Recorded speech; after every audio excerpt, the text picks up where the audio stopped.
राहु केतु को नहीं समझा, तब तक आपने जिंदगी के असली घूमने वाले चक्रियों को नहीं समझा। और ये वीडियो इस ट्रांजिट सीरीज का एक आखिरी हिस्सा है। इसमें हम समझेंगे उन चार्ट होल्डर्स के बारे में जिनके लिए Rahu 9th house, 10th house, 11th house और 12th हाउस में ट्रांजिट कर रहे हैं, और केतु उसके एग्जैक्टली सामने ट्रांजिट कर रहे हैं।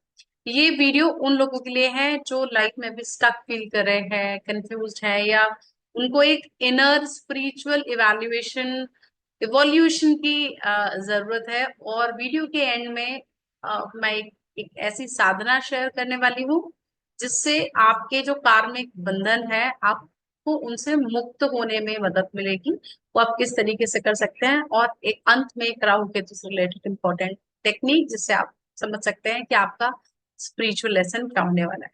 तो चलिए शुरू करते हैं इस वीडियो को। राहु जिनके लिए 9th हाउस में ट्रांजिट कर रहे हैं, और केतु 3rd हाउस में ट्रांजिट कर रहे हैं। तो अब यहाँ पे क्या होता है ना, राहु जब 9th हाउस में आता है तो 9th हाउस आपके धर्म का भाव है, गुरु का भाव है, आपके फादर के लिए देखा जाता है। आपकी बिलीफ सिस्टम को तोड़ने का काम करेगा राहु यहाँ पे।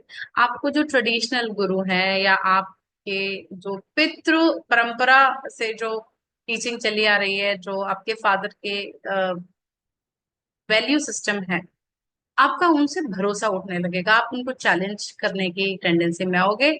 आप एक नई सोच को लेके आ सकते हो, एक नए धर्म की तरफ आपका रुझान बढ़ सकता है, नए तरीकों की तरफ आपका खिंचाव बढ़ेगा। हो सकता है कि आपको एस्ट्रोलॉजी के अंदर इंटरेस्ट आने लगे, मिस्टिक और एक ऑल्टरनेटिव स्पिरिचुअलिटी की तरफ खींचने वाले सब्जेक्ट्स के अंदर आप अट्रैक्ट करो, तंत्र के अंदर आपको इंटरेस्ट आए। आप किसी एक ऐसे फॉरेन टीचर से कनेक्ट कर सकते हैं, या हो सकता है कि आप किसी से ऑनलाइन टीचिंग राहु के माध्यम से टेक्नोलॉजी के हेल्प के थ्रू आप ऑनलाइन प्लेटफॉर्म से किसी के साथ जुड़ सकते हो। स्पिरिचुअल ग्रोथ के पर्पज से स्पिरिचुअली आप ग्रो करोगे उस दौरान। लेकिन ये सब अंदर से होगा, बाहर से नहीं दिखेगा। अब स्पेसिफिकली जब केतु 3rd हाउस में आएगा, तो केतु 3rd हाउस में आके आपकी कम्युनिकेशन के अंदर ब्लॉकेजेस लेके आता है, आपके सेल्फ एक्सप्रेशंस के अंदर आपको लो करता है। आप धीरे धीरे इंटरेस्ट लूज करने लगते हो। आपका जो इंटरेस्ट होता है, कुछ टाइम के लिए आप उसको फॉलो करोगे, then after certain period of time you will lose the interest. आप अपने इमोशंस या डिजायर को एक्सप्रेस नहीं कर पाओगे, आप एक्सप्रेशंस में ब्लॉकेज फील करोगे। और ये भी हो सकता है कि आपको एक्सप्रेशंस के अंदर, कम्युनिकेशन के अंदर एक स्टक वाली फीलिंग आ सकती है। You are stuck somewhere where you will not able to understand कि आपके साथ में हो क्या रहा है। सिबलिंग्स के साथ में डिस्टेंस क्रिएट हो सकता है, आप के जो नेबरहुड है उसमें फाइट हो सकती है, आपके सडन शॉर्ट ट्रेवल्स हो सकते हैं। अब यहाँ पे क्या है कि प्रिडिक्टिव टेक्निक्स की तरफ अगर हम जाएं, तो आप देखोगे कि फॉरेन ट्रैवल आपका हो सकता है एजुकेशन या स्पिरिचुअलिटी एजुकेशन के पर्पज से। करियर के अंदर आप ऑकल्ट के अंदर आपका इनिशिएशन हो सकता है, मेडिसिन, ऑल्टरनेटिव मेडिसिन और हीलिंग सेगमेंट लाइक रीकी हो गया। तो जो अनयूजुअल पाथ्स जो होते हैं ना, उसके अंदर आप उस सेगमेंट के अंदर आप जा करके इंटरेस्ट अपना शुरू कर सकते हो, वो पढ़ना शुरू कर सकते हो। इंटरनल क्वेश्चनिंग, जैसे कि मैं किस धर्म में विश्वास करूं, मैं इस धर्म में क्यों विश्वास करूं, आपके अंदर फेथ का थोड़ा सा कमी आपको महसूस होगी। तो यहाँ पे क्या होता है, स्पिरिचुअल लेसन, आपका जो स्पिरिचुअल लेसन है कि आप जिस गुरु को बाहर खोज रहे हो ना, वो गुरु आपको अपने अंदर ही मिलेगा। तो आपको अंदर जाने की जरूरत है। यहाँ पे आप रेमेडी क्या कर सकते हो, आप हर थर्सडे को एक पीपल के पेड़ के नीचे बैठिए, और वहां पे बिना चप्पल के 108 बार आपको ओम नमो भगवते वासुदेव देवाय मंत्र का जाप करना है। एक व्हाइट कैंडल जला करके आप अपने गुरु के लिए ग्रेटिट्यूड शो कर सकते हो। आपके अंदर का जो गुरु तत्व है आप उसको जागृत कर सकते हो। अब बात करते हैं, राहु जब 10th हाउस में ट्रांजिट कर रहा है, और केतु जब 4th हाउस में ट्रांसिट कर रहा है, ये जो प्लेसमेंट है बहुत इंटेंस प्लेसमेंट है। व्हाई? बिकॉज राहु जब 10th हाउस में जाता है, वो अपने भरपूर पावर के साथ में 10th हाउस के अंदर होता है। यहाँ पे लगता है, यहाँ पे जिन लोगों को 10th हाउस का राहु नॉर्मली भी चार्ट के अंदर होता है, या ट्रांजिट कर रहा था उस टाइम पीरियड में, आपकी ना डिजायर, भूख, राहु भूखा है, पेट नहीं भरता, उसका डिजायर है, ठीक है, मुंह है, पेट नहीं है। केतु का शरीर है, मुंह नहीं है, सो थिंकिंग नहीं हो पाती है। अब यहाँ पे देखिए, राहु 10th में जाओ तो आपकी डिजायर है कि आपको एक्सपेंड करना है, आपको अपने काम के अंदर पावर चाहिए, पोजीशन चाहिए, ठीक है। वो मिल भी जाती है, लेकिन उसके साथ में एक वो गजल सुनिए है कि एक बुलंदी पे जाके बहुत तन्हा हूं मैं, काश मैं सबके बराबर होता। तो यहाँ पे you are going to feel that essence. Rahu आपको बुलंदी पे तो लेके जाएगा, लेकिन केतु आपके मेंटल कंफर्ट को जीरो कर देगा, आपको डिटैच कर देगा आपके अपनों से, आपके मदरलैंड से, आपके मदर से, आपके कंफर्ट के अंदर बहुत ज्यादा कमी आ जाएगी, स्लीपलेसनेस आएगी, आपको पब्लिक इमेज की चिंता आपके अंदर बढ़ जाएगी कि आपकी आप पब्लिक इमेज को लेकर के बहुत ज्यादा प्रयास कर सकते हो। ठीक है, आप यहाँ पे क्या है कि आपका कोई भी जो भी आप प्रोफेशन के अंदर हो, काम के अंदर हो, वो बड़ा कर सकते हो, धांधलेबाजी की भी आप कोशिश कर सकते हो, आप बाय हुक और क्रुक पोजीशन पावर पाने के लिए कोशिश करो। फॉरेन सोर्सेस से आपको अपॉर्चुनिटी आ सकती है यहाँ पे। ठीक है, अब आप देखोगे कि माँ के साथ में अलगाव, आपकी मदर की हेल्थ में काफी अप्स एंड डाउन, और हेल्थ प्रॉब्लम डिटेक्ट नहीं हो पाना। कोई जमीन बेच सकते हो, गाड़ी बेच सकते हो, ठीक है। और अगर आप फीमेल तो हो सकता है कि आप अपने इमोशनली आप अपने रूट्स के साथ में डिस्कनेक्ट फील करो। अ, आपके जो पुराने घर हैं, जो पुरानी यादें हैं, आप उनसे डिटैच हो जाओगे इस टाइम पे। तो आप कुछ पॉइंट्स में अगर हम इसको जस्टिफाई करें तो सडन राइज या फॉल दोनों हो सकता है। फेम आएगा लेकिन विद आइसोलेशन।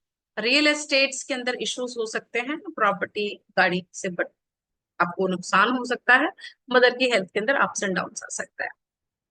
वहीं पे आपका जो स्पिरिचुअल लेसन है वो है कि आपको अपने घर और अपनी बाहर की दुनिया को बैलेंस करके चलना है, एक तपस्या की तरह आपको काम करना है यहाँ पे। शाम को आप अपने किचन में दिया जला सकते हो, अपनी माँ के पांव छूकर उनसे आशीर्वाद ले सकते हो, सैटरडे को अपनी माँ के लिए कुछ मीठा बना के दे सकते हो। यह है आपकी राहु केतु के लिए रेमेडी। अब हम बात करते हैं राहु जब 11th हाउस में है और केतु जब 5th हाउस में आएगा। अब ये जो ट्रांसिट है ये बहुत बड़े बड़े सपने दिखाता है। राहु 11th हाउस, उसकी खुद की एनर्जी है, समाज के साथ जुड़ना है उसको।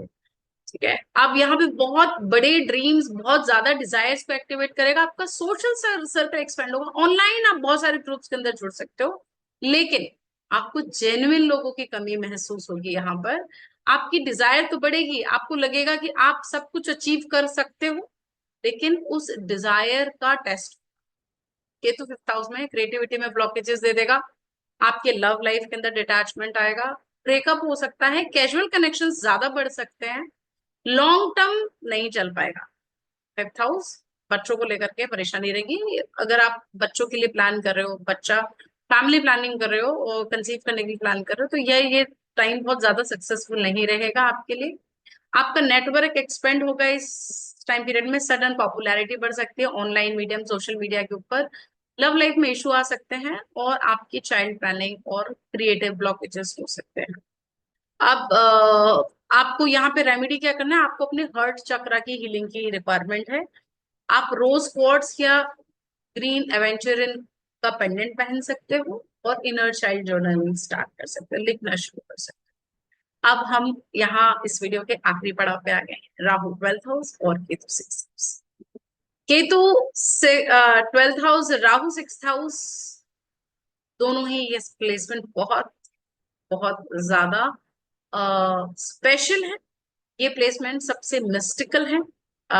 सबसे ज्यादा जो मिस्टिक एक्सपीरियंस होने वाले हैं वो वर्गो असेंडेंट्स को और पाइसेस असेंडेंट्स, या पाइसेस असेंडेंट्स को होने वाले हैं। सो राहु 12th हाउस में आएगा, आपको डीप स्पिरिचुअल या साइकोलॉजिकल जोन में लेकर के जाएगा।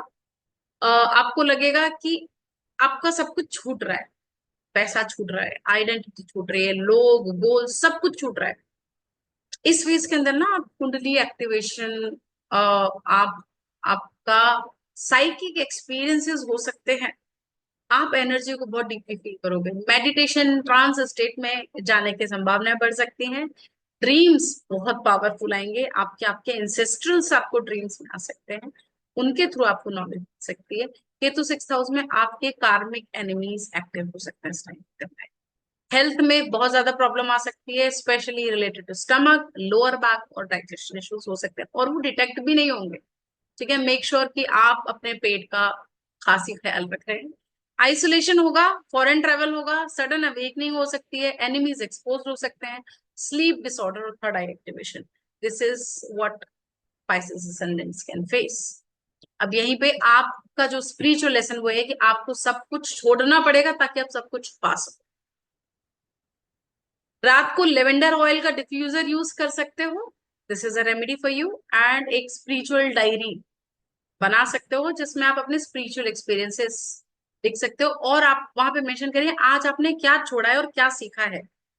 This can help you a lot to cope up with the phase of Rahu Ketu transit. अब आखिरी एक टिप जिसके अंदर हम राहु केतु की संकल्प साधना के बारे में डिस्कस करेंगे। राहु केतु की जो संकल्प साधना है, ये संकल्प टेक्निक एक बहुत ही पावरफुल टेक्निक है जो आपके कार्मिक अलाइनमेंट में, राहु केतु इज वेरी कार्मिक, यहाँ पे आपके एक्चुअल में कर्मा होता है। तो आप अपने कार्मिक नोट्स को समझकर उनके साथ में हार्मनी में जीना सीख सकते हैं। वो कैसे? आपको दो कैंडल लेने हैं, एक व्हाइट और एक रेड। अब जो व्हाइट कैंडल है उसके सामने आपको लिखना है कि मैं अपने अंदर की शांति को स्वीकार करता हूँ या करती हूँ। पेन से लिख सकते हो, मार्कर से लिख सकते हो। रेड कैंडल पे आपको लिखना है कि मैं इस दुनिया की माया को समझने का संकल्प लेता हूँ। रोज आपको 10 मिनट ये दोनों कैंडल के सामने बैठकर 108 बार जाप करना है। रेड कैंडल के सामने आपको राहु के मंत्र का जाप करना है, और व्हाइट कैंडल के सामने आपको केतु के मंत्र का जाप करना है। ये क्रिया आपके सबकॉन्शियस माइंड या अनकॉन्शियस फियर्स जो है उसके लूप्स को तोड़ेगी और आपको बहुत ज्यादा सपोर्ट रहेगा। ये था आखिरी एपिसोड हमारे राहु केतु ट्रांजिट सीरीज का। और अगर आपको ये वीडियो पसंद आई तो कमेंट में जरूर लिखिए कि आपने इस वीडियो के अंदर क्या सीखा, या कौन से हाउस का ट्रांजिट आपके साथ में हो रहा है, और क्या आपने कुछ अलग महसूस किया है, या आपको लगता है कि इसके अंदर कुछ और एड ऑन हो सकता है जो दूसरे लोगों को हेल्प दे सकता है। आप अपना पर्सनल एक्सपीरियंस हमारे कमेंट सेक्शन में जरूर शेयर करें। और अगर आप पर्सनल गाइडेंस लेना चाहते हैं तो नीचे कंसल्टेशन का लिंक दे रखा है। यहीं पे हमारे स्टूडेंट्स अभी 51 रुपीज का कंसल्टेशन ले रहे हैं। अगर आपको अपने ट्रांजिट्स के बारे में जानना है तो आप 51 रुपीज वाले कंसल्टेशन का फॉर्म फिल कर सकते हो। चैनल को सब्सक्राइब करना ना भूलें। अगर आपको ये ऐसा ओजस एस्ट्रो का कंटेंट अच्छा लगता है तो डेफिनेटली आप चैनल के साथ में ज्वाइन करें। और यहाँ से ज्योतिष नहीं सिखाई जाती है, यहाँ पे हम लाइव लेसन शेयर करते हैं, यहाँ पे हम ग्रो करते हैं एक साथ में। तो आपको कुछ भी चीज यहाँ पे जो ओजस एस्ट्रो चैनल पे अच्छी लगती है, definitely share your experience with us. और अगर आप 51 रुपीज वाला कंसल्टेशन ले चुके हैं और आप का जैसा भी एक्सपीरियंस रहा है आप चाहते हैं शेयर करना, do not forget to mention the comment section. तब तक के लिए, अगले वीडियो तक के लिए